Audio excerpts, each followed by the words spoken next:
अब अपना टॉपिक है लीनियर इक्वेशन। ठीक है, लीनियर इक्वेशन ये जो थ्योरी में लिखा हुआ है ये बेसिकली बस इतना लिखा हुआ है कि जैसे यहाँ इक्वल के बारे में लिखा हुआ है, तो बस कोई भी न्यूमेरिकल सिचुएशन दे रखी है और जो इक्वल के इधर उधर दे रखी है, तो मतलब ये तरह की जो मतलब ये जो एक इक्वेशन है ना, इसे लीनियर इक्वेशन बोलेंगे, क्योंकि इसमें जो एक ही मतलब ऐसा वेरिएबल आया है जिसके बारे में हमें पता नहीं है कि वो क्या है, यानी कि एक्स है सिर्फ वो। ठीक है, या मतलब इसमें कोई पावर नहीं है, मतलब इसमें 2 नहीं है, 3 नहीं है। जब पावर 1 होती है ना किसी भी वेरिएबल की, वेरिएबल कहते हैं इनको जिनका भी मान हमें पता नहीं होता, जिनका वैल्यू पता नहीं होती, उनको वेरिएबल कहते हैं। जब और ये इक्वल लगा होता है ना, इक्वल का साइन, इसके दोनों तरफ कोई वैल्यू रखी होती है, इस तरह की फॉर्म जो लिखी होती है इसे लीनियर इक्वेशन कहते हैं। बस ये जानने और समझने वाली बात है।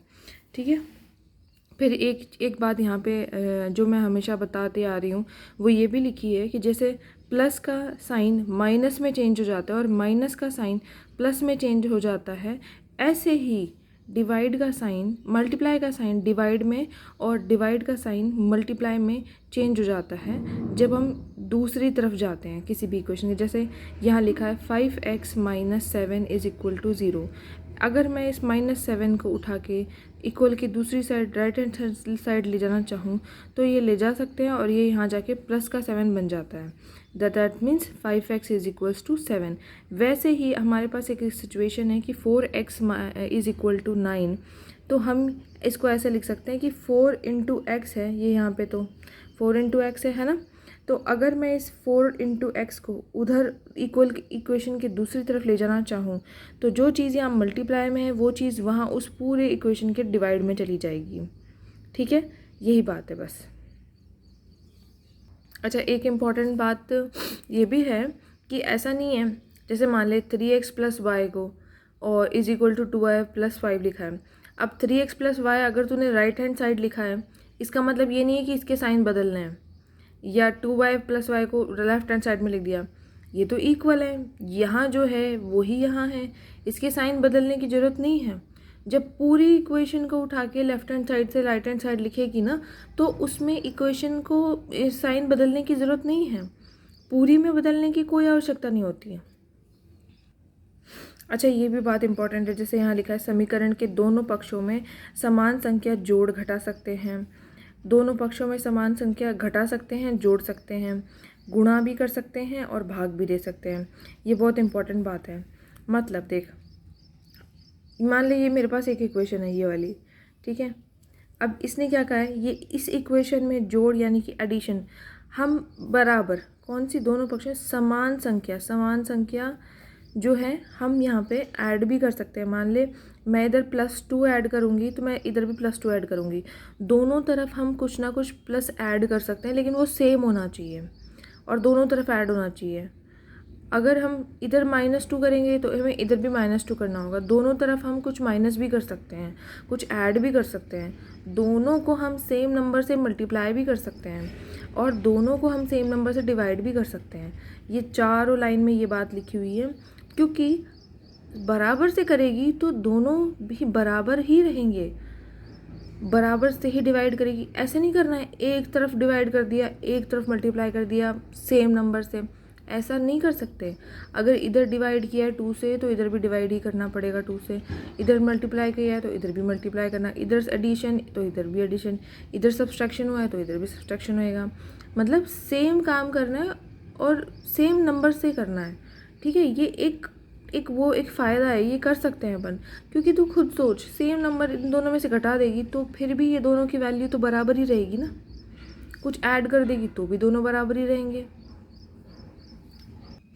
अब हम एग्जाम्पल पे आ जाते हैं कि बेसिकली लीनियर इक्वेशन को सॉल्व कैसे करते हैं। देख, इस इक्वेशन को सॉल्व करना है। अब इस इक्वेशन को सॉल्व करने की बात का क्या मतलब आया कि 2y is equal to 5 into 3 + y, इसको सॉल्व करना है। इसको सॉल्व करने का मतलब ये होता है कि हमें यहाँ जो वेरिएबल है ना, वेरिएबल उसको बोलते हैं जिसकी वैल्यू पता नहीं है।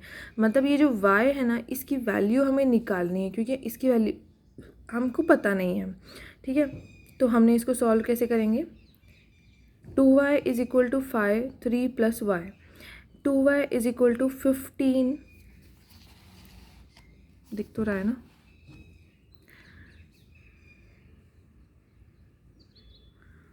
हाँ, अब देख, 2y is equal to 5, 3 plus y, 2y is equal to, इसने इसको क्या किया, 5 को अंदर मल्टीप्लाई कर दिया, 5 को अंदर मल्टीप्लाई कर दिया तो 15 आ गया, 5 इंटू वाई 5y, ठीक है। अब क्या करना है अपन को, अब ऐसे कर, इस 5y को उठा के ना इक्वेशन की लेफ्ट हैंड साइड लिया, जो जहाँ सूटेबल हो वो वहाँ अपन कर सकते हैं, ये अपनी मर्ज़ी है कि अपन को सॉल्व करने के लिए क्या करना है। 5y को उठा के इधर लिया, अब ये यहाँ प्लस में है ना, प्लस में है तो ये इधर आके माइनस में आ जाएगा, ये आ गया माइनस में, 2y minus 5y is equal to 15। इसके बाद इन दोनों को माइनस कर, अब ये प्लस का है, ये माइनस का है, घटेगा डेफिनेटली, बड़ा कौन है, 5 है, 5 का साइन क्या है, माइनस है, सबसे पहले तो माइनस आ गया, 5 में से 2 गया, 3 आ गया, y एज इट इज़ आ गया, ठीक है, minus 3y is equal to 15। अब वही बात है, -3 को ले जा डिवाइड में, क्योंकि ये यहाँ मल्टीप्लाई में है, जो बात हमने ऑलरेडी सीखी है कि हम इसे डिवाइड में ले जा सकते हैं, इसको ले जा डिवाइड में, तो y is equal to 15 by divide by -3, answer क्या होएगा, -5 होएगा, क्योंकि अब ये माइनस का साइन है ना,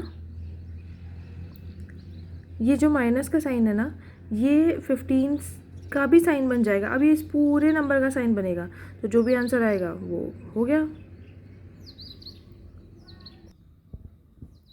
हाँ, अब नेक्स्ट देख, ये हमारे पास एक लैंग्वेज में इक्वेशन दे रखी है, जिसको हमें समझ के खुद इक्वेशन बनानी है अपनी। ऐसे ही क्वेश्चन, ये तो हिंदी में है, ऐसे ही इंग्लिश में भी क्वेश्चन आ सकता है कि हमें एक छोटी सी लैंग्वेज की बात दे रखी हो और उसे हमें इंग्लिश में बनाना हो और फिर उसे सॉल्व करना है। बस किसी संख्या के 5 गुने में संख्या का 2 गुना जोड़ने पर 42 आता है, इतनी सी बात है। किसी संख्या, अब उस किसी संख्या को तो x मान ले, सबसे पहले हमें x मानना है, ठीक है, मैथ्स में यही करते हैं, जो नहीं पता उसको x मान लो सबसे पहले। किसी संख्या के 5 गुने में, मतलब उस संख्या का 5 गुना, 5 टाइम्स, गुने में संख्या का 2 गुना, यानी इसी संख्या का, यानी इसी x का 2 गुना जोड़ने पर से हमने प्लस लगा दिया, 42 आता है, इसका मतलब इज इक्वल टू 42, बस इतनी बात तो लिखी है। यानी कि यहाँ क्या लिखा है, 5x plus 2x is equal to 42, यानी कि 5x और 2x कितना हुआ, 7x is equal to 42, x को इधर रहने दे, 7 को डिवाइड कर दे, इजी, सबसे इजी, मतलब सिंपलेस्ट क्वेश्चन था ये, सिंपलेस्ट। अब ये एक क्वेश्चन देख, यहाँ लिखा है 3 क्रमागत विषम संख्याओं का योग 39 है, संख्याएं ज्ञात कीजिए। अब यहाँ पे जो ये 3 क्रमागत विषम संख्या लिखी है ना, ये एक्चुअली 3 कॉन्सिक्यूटिव ऑड नंबर्स लिखा है, 3 कॉन्सिक्यूटिव ऑड नंबर्स, ठीक है। ऑड नंबर क्या होते हैं, 1, 3, 5, 12, सॉरी 12 नहीं, 12 तो इवन नंबर होता है, 1, 3, 5, 7, 9, 11, 13, 15, 19, 17, ये सब होते हैं ऑड नंबर्स, और एंड सो ऑन, मतलब इन्फिनिटी तक। अब ये कह रहा है कि 3 कॉन्सिक्यूटिव ऑड नंबर्स, कॉन्सिक्यूटिव मतलब लगातार, मतलब एक ऑड नंबर, जैसे मैंने कह दिया 5, तो उसके बाद 7 और उसके बाद 9, ये 3 कंसिक्यूटिव ऑड नंबर्स बन गए। अब इसने ये कहा है, जैसे मान ले फॉर एग्जांपल अपना 7 + 5 + 7 + 9, इन तीनों का जो ऐड है वो कितना आता है, 21। तो ऐसे ही इसने दे रखा है कि कोई 3 कॉन्सिक्यूटिव ऑड नंबर है, उनका एडिशन जो है वो 39 है। आप वो तीनों नंबर निकालो, वो तीनों नंबर हैं क्या। देख, सपोज़ वही हमारा मैथ्स का रूल है कि जो हमें नहीं पता है उसको हमने x मान लिया। हमारे पास पहला नंबर x है। अब एक बात ध्यान दे, 1 ऑड नंबर की बात हो रही है ना यहाँ पे। हमारे पास पहला नंबर 1 है, दूसरा नंबर 3, 5, 7, 9। क्या इन दोनों में 2 का डिफरेंस नहीं आ रहा? हमेशा 2 का डिफरेंस आ रहा है।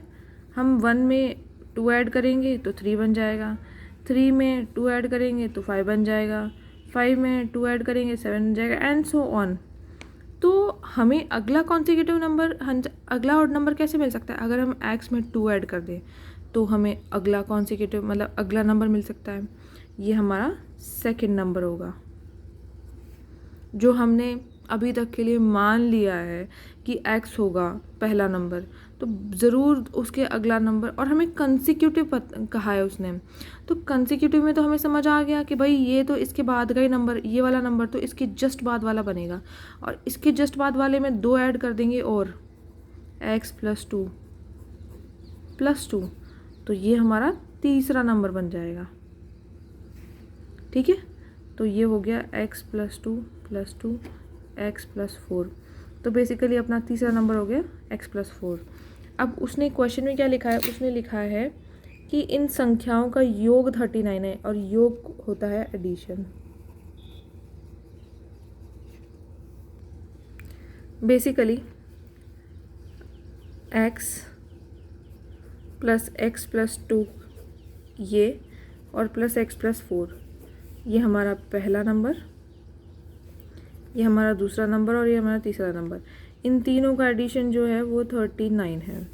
अब इनको सीधा सीधा लिख दें, x + 2 x + 4। देख, वैसे तो मैंने दिखाने के लिए लिखा है, बाकी काम यहाँ पे भी कर सकते थे, क्योंकि ब्रैकेट के बाहर तो कुछ है नहीं इन नंबर्स के साथ जो मल्टीप्लाई होएगा या कुछ, कोई फ़र्क तो पड़ना नहीं है। तो दोबारा इसको इस तरीके से लिखना टाइम वेस्ट ही है। ठीक है, कोई मतलब नहीं है। अब यहाँ पे देख, और अब मैं बोलूँ कि इस x को इस x को इस x को साथ लिखो, वो सिर्फ सीखने के लिए था। अब यहाँ पे साथ लिखने की ज़रूरत नहीं है। यहाँ पे एक x ये है, 1 2 3 x तो यही हो गए, +2 + 4 कितना होता है? 6 = 39। 3x, अब मैं इस 6 को उधर ले जाती हूँ राइट साइड, 39, और ये माइनस का 6 हो जाएगा, -3x = 39 में 6 चलेगा 33। अब x = 33 / 3, डिवाइड कर 11 आएगा। हमारे पास x की वैल्यू आ गई 11, यानी कि हमारा पहला नंबर तो हो गया x which is 11, हमारा दूसरा नंबर होएगा x + 2 which is 11 + 2 which is 13, हमारा तीसरा नंबर होएगा x + 3 x + 4 which is equal to 11 + 4 which is equal to 15। हो गए हमारे 3 नंबर्स आ गए, 11 13 15। इजी ऑड नंबर्स हैं ये, और कंसेक्यूटिव ऑड नंबर्स हैं। एक सिंपल इक्वेशन है, इसको देख लेते हैं। ये जो है ना लीनियर इक्वेशन को सॉल्व करना, ये डायरेक्ट क्वेश्चन भी आ सकता है और इससे रिलेटेड कहीं पे हेल्प भी मिल सकती है, जहाँ अपन एरिया वॉल्यूम ये सब निकालते हैं। मतलब आगे किसी भी टॉपिक में इस लीनियर इक्वेशन को सॉल्व करने के तरीके से हेल्प भी मिल सकती है, इसलिए ये सीखना इम्पॉर्टेंट है और इसलिए ये एक अलग टॉपिक दे रखा है। एक आध क्वेश्चन तो आ ही जाएगा इससे। अब यहाँ पे हमारे पास ये टॉपिक है, ये क्वेश्चन है 3x - 2 / 5 = 4 - x + 2 / 3। अब इसको सॉल्व करने के लिए इजी क्या लग रहा है कि ये पूरा एक फॉर्म है ये एक पूरा एक फॉर्म है। क्यों ना अपन इस पूरे को उठा के उधर ले जाएं, जैसा कि इसने किया है। ये पूरा माइनस में था ना, ये पूरा माइनस में था, इसको इक्वेशन के दूसरी तरफ ले जाएंगे तो ये प्लस में बन जाएगा पूरा। यही हुआ है ना, 3x - 2 / 5 + x + 2 / 3 = 4। ठीक है, ये तो बन गया। अब यहाँ पे इसने ले लिया एलसीएम लेना मैं तुझे बता चुकी हूँ। 3 और 5 को ले, फ्रैक्शन के दोनों के नीचे नंबर्स ले। सबसे पहले देख किससे कर सकते हैं, 3 से कर, छोटे से छोटा। 5 तो होगा नहीं, एज इट इज़ लिख दे 3। 5 से कर, 5 1 लाना है, जो नंबर आ जाता है 3 × 5 करना है, 15 हमारा एलसीएम आ गया। 15 को यहाँ लिखने का है। अब अब हमें ये देखना है कि हमारे पास जो 15 आया है वो 15 सॉल्व करो ऊपर। 5 की टेबल में 15 कितनी बार आता है? 3 टाइम्स आता है, ठीक है। तो 3 को इस पूरे ऊपर वाले से मल्टीप्लाई कर दो, 3 ब्रैकेट 3x माइनस 2 प्लस, क्योंकि यहाँ प्लस है, 15 लिख। 15 3 की टेबल में कितनी बार आता है? 15 3 की टेबल में कितनी बार आता है? 5 बार आता है। तो 5 को इस पूरे ऊपर से मल्टीप्लाई कर दो, 5 into x plus 2 as it is लिख दिया, ठीक है। अब हमने ये सीखा था कि जो इक्वेशन के एक साइड डिवाइड में है वो दूसरी साइड ले जाएंगे तो मल्टीप्लाई में चला जाएगा, ठीक है। ये बात सीखी थी, हम वही करने वाले हैं। अब हम इस 15 जो यहाँ पूरे में डिवाइड में है उसको उधर ले जाके मल्टीप्लाई में करने वाले हैं। अब इक्वेशन थोड़ी सी सॉर्टेड आउट दिखने लग रही है। वो इसलिए दिखने लग रही है क्योंकि एक तो इस वाली इक्वेशन में हमने क्या किया ना, इस वाली इक्वेशन में हमने 2 काम कर दिए। पहला काम तो हमने यहाँ अंदर मल्टीप्लाई करने का कर दिया, और दूसरा काम हमने यहाँ 15 को उधर ले जाके 4 से मल्टीप्लाई करने का काम कर दिया, ठीक है। तो ये 3 इंटू 3 9x हो गया। 3 को 3x से करवाया 9x, 3 को -2 से करवाया -6, ठीक है, plus as it is 5 into x 5x, 5 into 2 10, which is equal to 15 into 4, 15 into 4।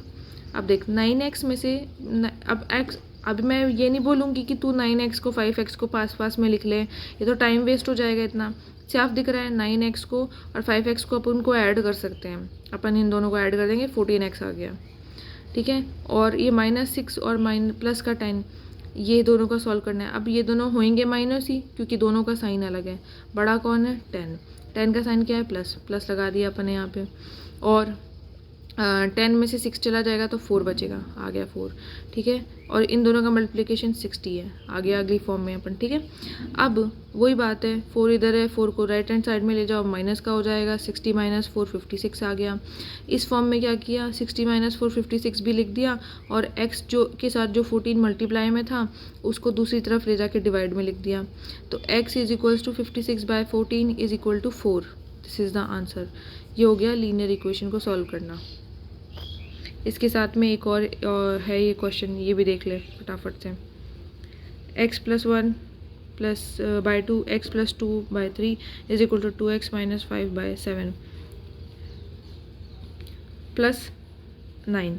अब इसमें ये सूटेबल नहीं है ज़्यादा कि अपन इसको उठा के उस तरफ ले जाएं, ये ज़्यादा सूटेबल नहीं है। अपन को खुद देखना पड़ेगा, और ये प्रैक्टिस के बाद आता है कि कौन सी बात ज़्यादा सूटेबल है। अब इसमें ऐसे मान ले कि 9 के नीचे 1 है, ठीक है।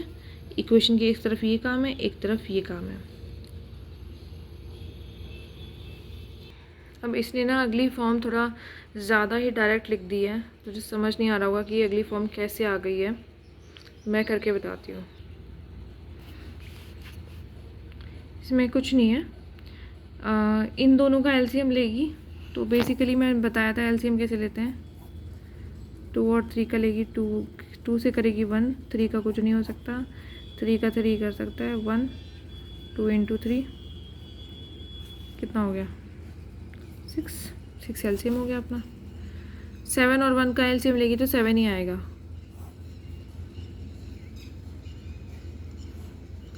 6 2 की टेबल में 6 कितनी बार आता है? 3 बार। 3x + 1 प्लस 3 की टेबल में 6 कितनी बार आता है? 2 बार। 2x + 2 is equal to 7। 7 की टेबल में 7 1 बार आता है, तो ये 2x 1 इंटू 2x - 5 प्लस 1 की टेबल में 7 कितनी बार आता है? 7 बार आता है, 7 इंटू 9, ठीक है। अगली फॉर्म में लिखना है, 3 को अंदर मल्टीप्लाई कर दे, 3x 3 into 1 3 plus 2 into x 2x 2 into 4 2 into 2 4। यार ये क्यों फ़ोन कर रहा है?